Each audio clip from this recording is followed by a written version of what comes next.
More than a month after actor Yu Menglong's passing, shocking new clues have exploded online again. Writer Wang Yucen's Hell Diary, a tearful live stream from an assistant director, and the mysterious company Moldy Oranges and its ties to agent Qiang, all point to a dark web that's being woven ever wider. From the blood moon to a Truman-like hidden song, this sealed-off case is now breaking through censorship on the strength of public opinion. He left under strange circumstances, and the case was sealed. Everyone thought the truth had been buried, never to surface again. Don't miss the next drop, subscribe and enable the bell. But unexpectedly, something called the Hell Diary appeared. Yu Menglong was imprisoned, begging to be let go. On September 8, I made a deal with them. This line shows up under the pen of one of his closest friends, writer Wang Yucen. That day was the night of a blood moon. It was also the day before his incident. Is that a coincidence, or a foreshadowing? Wang Yucen locked her account, deleted posts, and vanished. The assistant director choked up during a live stream, saying, this shouldn't have been his ending. A singer released a song hinting, there are no accidents, only arrangements. A dark web woven from power and money is being torn open. Tonight we ask, who made his life into a staged play?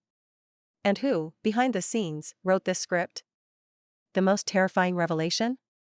Writer Wang Yucen's Hell Diary. Let's start with the most shocking piece. Recently, screenshots that allegedly came from a writer named Wang Yucen's Instagram have gone viral online. Who is Wang Yucen? She is a screenwriter and producer. After Yu Menglong's incident, she posted a eulogy, saying Yu was her benefactor who saved her twice when she wanted to end her life. One time was New Year's Eve 2019, she was standing on a rooftop, and a Happy New Year message from Yu and his patient counseling saved her. Another was New Year's Eve 2023, again on a rooftop, when Yu gently persuaded her via voice messages, we don't live for ourselves, saving her once more. From this description, their relationship should have been that of very close friends. But this same person, according to netizens who dug into her IG account, had posts about Yu Menglong, including several that could be called a hell diary, with content chilling enough to make one's spine go cold. Let me read a few passages for you, judge for yourselves. In an entry on August 21st, she wrote, I open the painful memories and recall your warmth. That isn't warmth, it's love. It turns out the warmth you gave me can be traded for money and power. As long as I have no conscience, I can gain the light.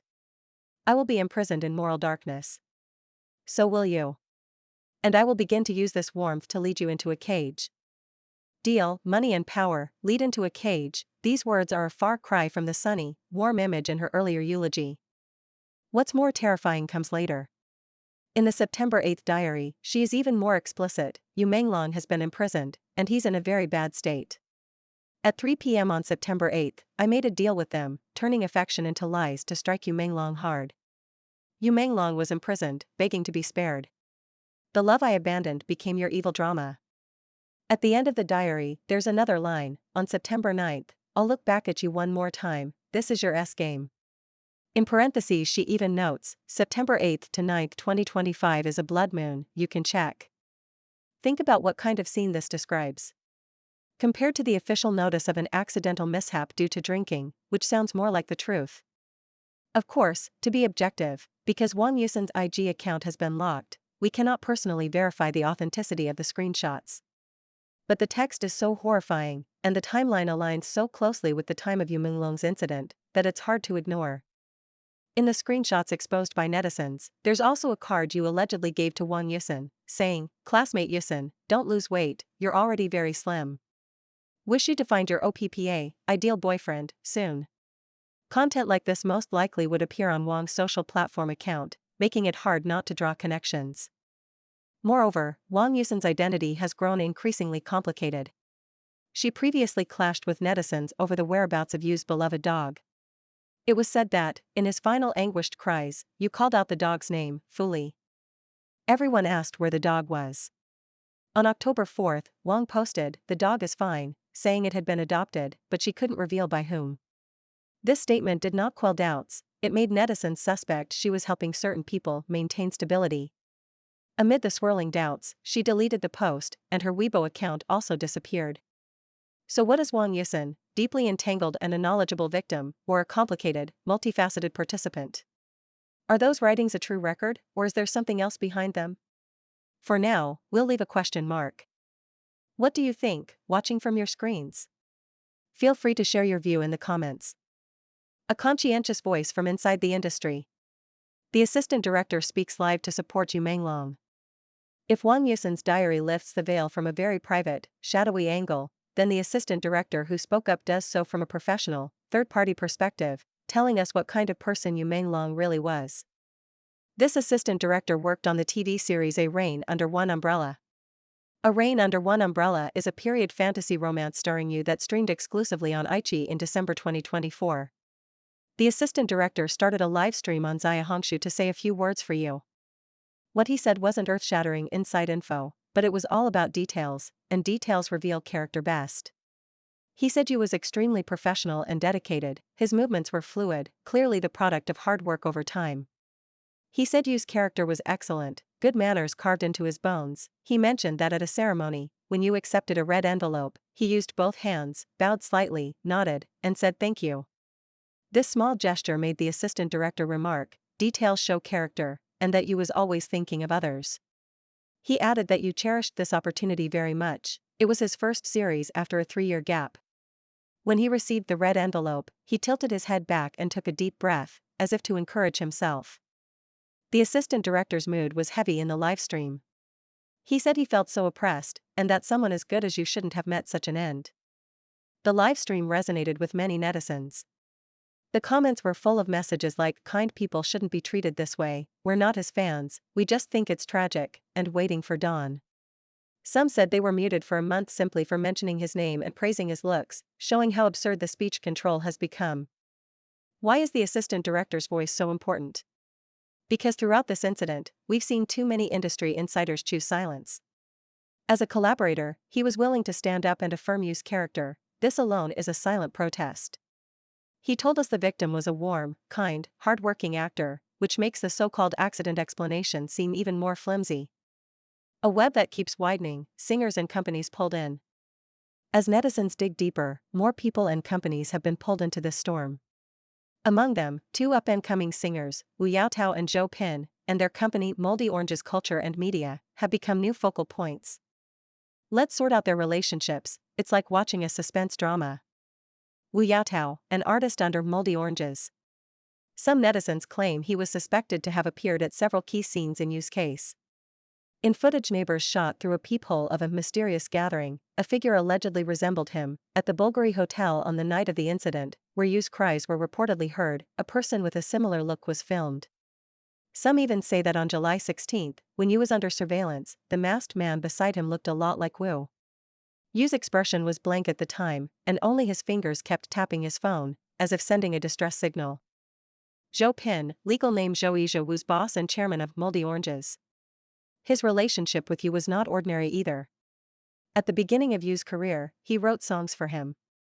After Yu passed away, Zhou posted When a Whale Falls, All Things Are Born, which triggered huge controversy. Many questioned whether he was alluding to the incident. Qiang, this name is a keynote in the whole network. He was Yu's agent, and at the same time a senior manager and supervisor at Moldy Oranges. What's even more chilling is that netizens have dug up that besides Yu, several other artists who died under abnormal circumstances, Qiao Renliang, Ren Jiao, and others, were also connected to this agent, Qiang. See? Yu's agent was a supervisor at this company. The company's boss had a past connection with Yu. The company's signed artist is suspected of appearing at multiple scenes related to the case. These people are thus strung together by a network of complicated interests. What's even stranger is that after Yu's death, Wu Yaotao released a new song titled Truman. The lyrics read like a footnote to this incident. For example, just a transaction. There was no accident, only a designed life and arrangement. Perhaps it's being not one's own master, willingly walking into that trap. There will be no other culprit, let us finish acting out this play. Are these lyrics hinting at something? Are they suggesting that all of this was a carefully designed play? Facing a flood of suspicion, Wu did not respond directly. He only posted a lawyer's statement claiming he'd suffered online violence and showed a police report receipt. But this hasn't dispelled public doubts. A sealed truth and an unyielding public. Having discussed these new clues, let's briefly review the background of the entire incident. On September 11, Yu Menglong's studio released an obituary confirming his passing. The official line said that after investigation, the police ruled out criminal suspicion. Statements from the family and former company also said it was an accident caused by careless drinking. But almost no one believed that from the beginning. Soon there were circulating photos and videos purportedly showing Yu had suffered extreme mistreatment while alive. Rumors that he resisted casting couch demands, was imprisoned, and finally killed spread like wildfire. The alleged locations included the Bulgari Hotel and a certain art museum. Facing a scandal capable of overturning the entire entertainment industry, the authorities used their go-to tactic, sealing information. The three characters Yu Menglong swiftly became a sensitive search term. Posts were deleted and accounts banned across Weibo, Douyin, Xiaohongshu, trending searches were suppressed and fan groups disbanded. They tried to force everyone into silence and let time wash everything away. What they didn't expect was that netizens demonstrated unprecedented tenacity and resolve. One of the clearest data points, despite such strict censorship, Yu's Weibo views reached a staggering 38.44 billion. What does that mean? For comparison, top traffic stars like Jackson Yi have 7.05 billion, and Xiao Zhan 5.05 billion. Yu's numbers are 5 to 7 times theirs. What does this tell us? That deleting posts can't block the people's voice. The harsher the suppression, the stronger the resistance. This incident has gone beyond celebrity gossip, it has become a spontaneous civic action of resisting power and seeking truth. Every click, every share is a vote saying no to an upside-down world. Viewers, have you had posts deleted or accounts muted for discussing this? What else can ordinary people do to help pursue the truth? Share your stories and thoughts in the comments. Alright, today we've sorted through several of the latest developments in the Yu Menglong case, from the alleged insider's held diary, to the assistant director's conscientious testimony, and to the web of interests dragging in more people. The clues keep growing, but so do the mysteries. The official conclusion is a simple, feeble accident. What netizens have pieced together, however, is a dark story with a full cast of characters and clear motives. Which one is the truth? We may never get an official, convincing investigation report. But as long as someone still asks, still pursues, still remembers that young man who smiled warmly on camera and bowed humbly at the opening ceremony, then this matter isn't over. Darkness cannot forever cover the light. What we can do is continue to watch, continue to speak, and refuse to let his name be forgotten, refuse to let this monstrous injustice quietly vanish into a manipulated internet. Thank you for watching. If you care about this, please share this video so more people can see it.